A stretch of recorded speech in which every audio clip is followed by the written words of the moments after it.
All right, join me right now on Kumite TV is a special guest.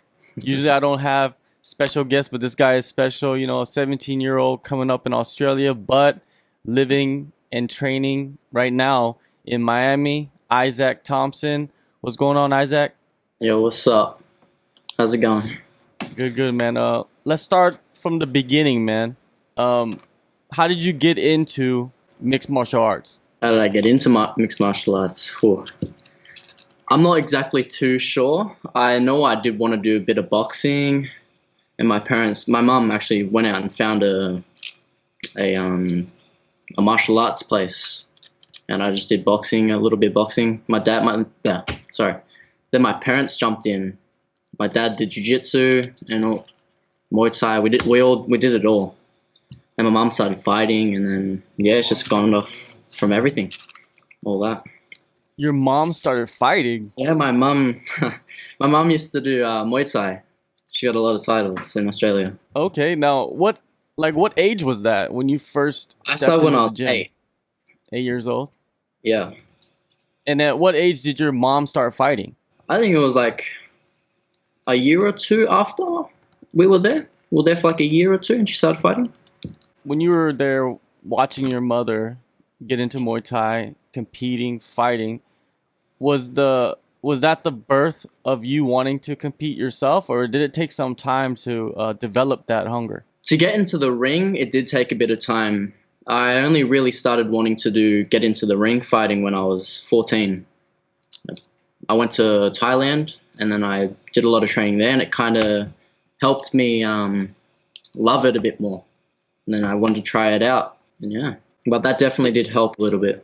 In Australia, where exactly did you start training? Where was the location? It's it's a bit of like in the outback. It's called Bathurst. Mhm. Yeah, a bit far from Sydney. So did you stay there for most of your training, or did you have to move to the bigger city to kind of go into a larger gym, or what was the transition? So my parents actually branched out from that gym when I was about 10, I think it was, and so they owned two gyms, one in Penrith and one in Castle Hill, and then just to make the step forward, we had to sell them, and then yeah. And what did you do after you guys sold the gym? What happened with that? What So I happened with the started focusing on situation? my fighting a lot more. So that's what we Okay. had to sell it. Otherwise, they wanted to support me a lot more. So they sold the gym, and um, we just focused a lot on my fighting. So how old were you when you took your first fight? I was 14. I had my first Muay Thai fight. I won that in the second round. Okay. Now, after that first Muay Thai fight, did you have multiple, Muay Thai fights after that, or did you jump straight into the MMA? So unfortunately, I couldn't jump straight into MMA because of my age. I actually had 8 additional K1 and Muay Thai, and I've won them all. Winning so many fights at a young age, in Muay Thai and K1. How does that feel for, like most kids your age are not doing that. Most kids your Yeah, age are out there running around, having, teenage I don't life. know what they're doing teenage stuff, man. Yeah. What are your friends thinking when you're doing all of this? They definitely think it's a bit weird. Like, I get some friends saying, "Oh, I should live life a bit more. You should live your teenage life while you have it." But like, I think like work hard now so I can play later. In 2018, you took your first amateur MMA fight.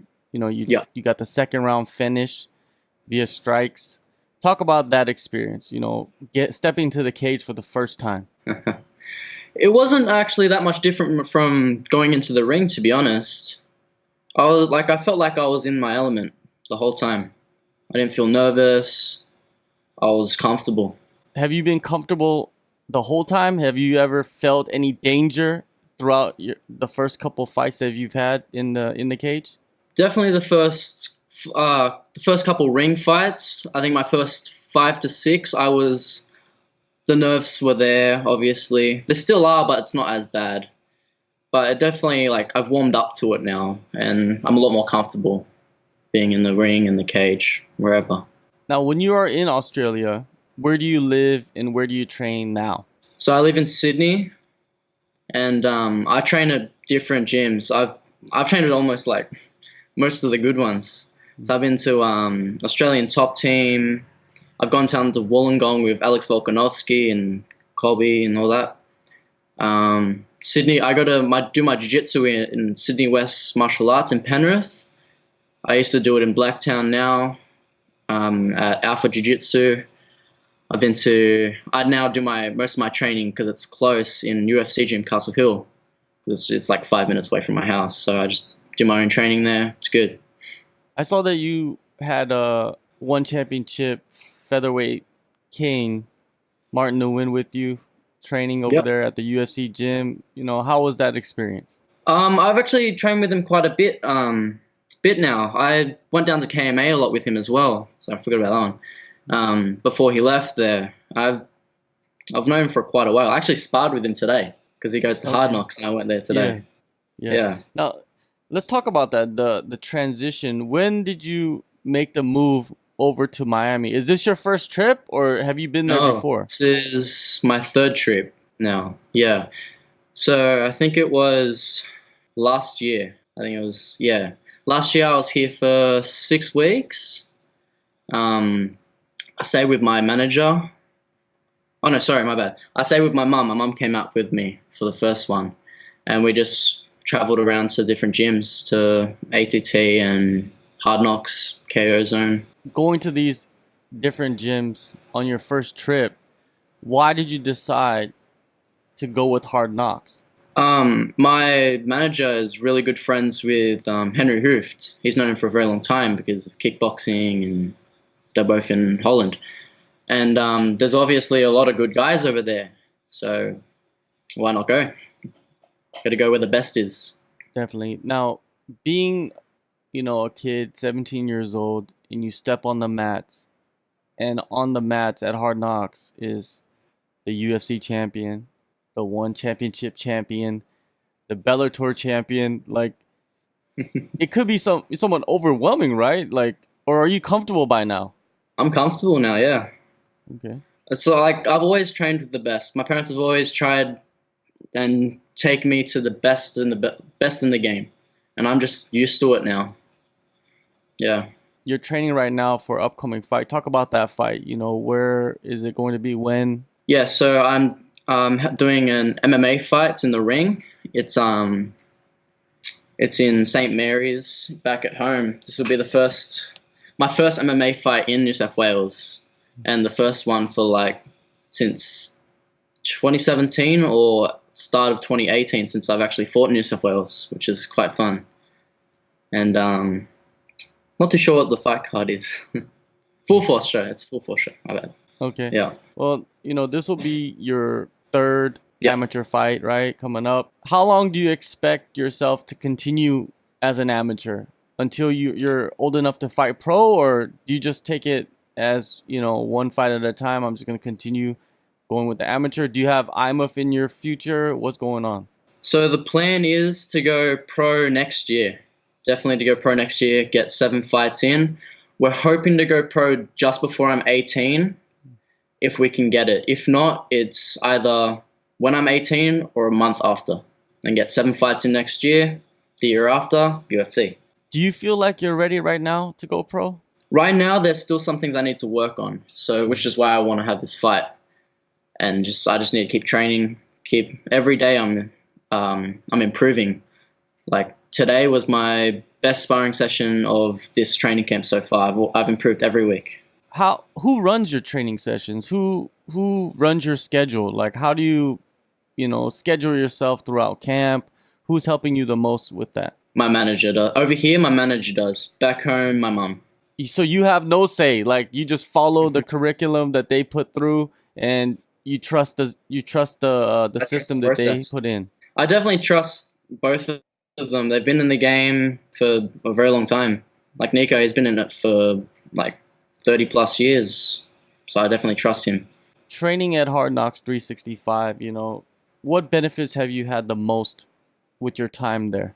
It's just another level. Like going to where the best is, you're definitely going to improve. You never want to be in the same room You never want to be in the same room where you're the best, better than everyone. You always want to be in the room where someone else is better than you, so then you can improve. Which definitely, like, I haven't been. As soon as I'm in a gym where I've gotten better than someone, I move. So far, there's definitely better people than me, which is good. So I'll stay until I'm better than everyone.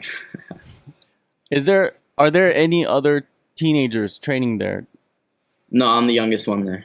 The next oldest could be 20 and up. So you're the younger brother to everybody else. Who is your mentor there? Like what other fighters there kind of took you under their wing during your time there? At Hard Knocks? Yeah. Desmond Green, he's been one. They call him Tall Steve. He's in Bellator. And Martin definitely has, obviously, because I've known him for a while. Yeah. Having Martin, since you've known him for a while, when you get to Hard Knocks, having that familiar face, it puts you in some kind of a comfort zone, right? To be able to go to him and talk with him and discuss whatever you can. Plus, he's a featherweight, which is helpful, right? Yeah, I love it when people are my size. It's good. But it's definitely obviously it's going to make you a lot more comfortable when you're with someone there. It's always a bit iffy when you go to a gym, you're on your own. It's definitely like a lot better to know someone. But I'm used to it. I travel to a lot of gyms. I'm always like alone, but then I grow into everyone. When you look at the training that you go through, other than training with the best guys in the world, what differences do you see between Australia and Southern Florida? Right now they're just 10 steps ahead. They're like 5 years ahead of Australia, like just the level, their wrestling, everything is just above. It's definitely another level than Australia.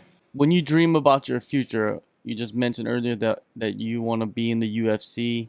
Other than that, like, where can this career lead you to? What is your biggest dreams? What is in your mind? Like, at the end of the day, where do you want to reach? What do you want to reach?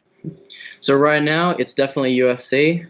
After that, it's got to be just freedom, being able to travel and be wherever I want, whenever I want, and not have to have any hassles or anything. All right, Isaac, man, I appreciate the time, man. Eventually, we'll speak again, and most likely before you turn pro, not even next, in less than a year, you're gonna be 18 soon. Yeah, exciting times for you. Good luck on the fight. Good luck on the future, and have a good time, man. Enjoy the ride. Thank you. It's good speaking to you.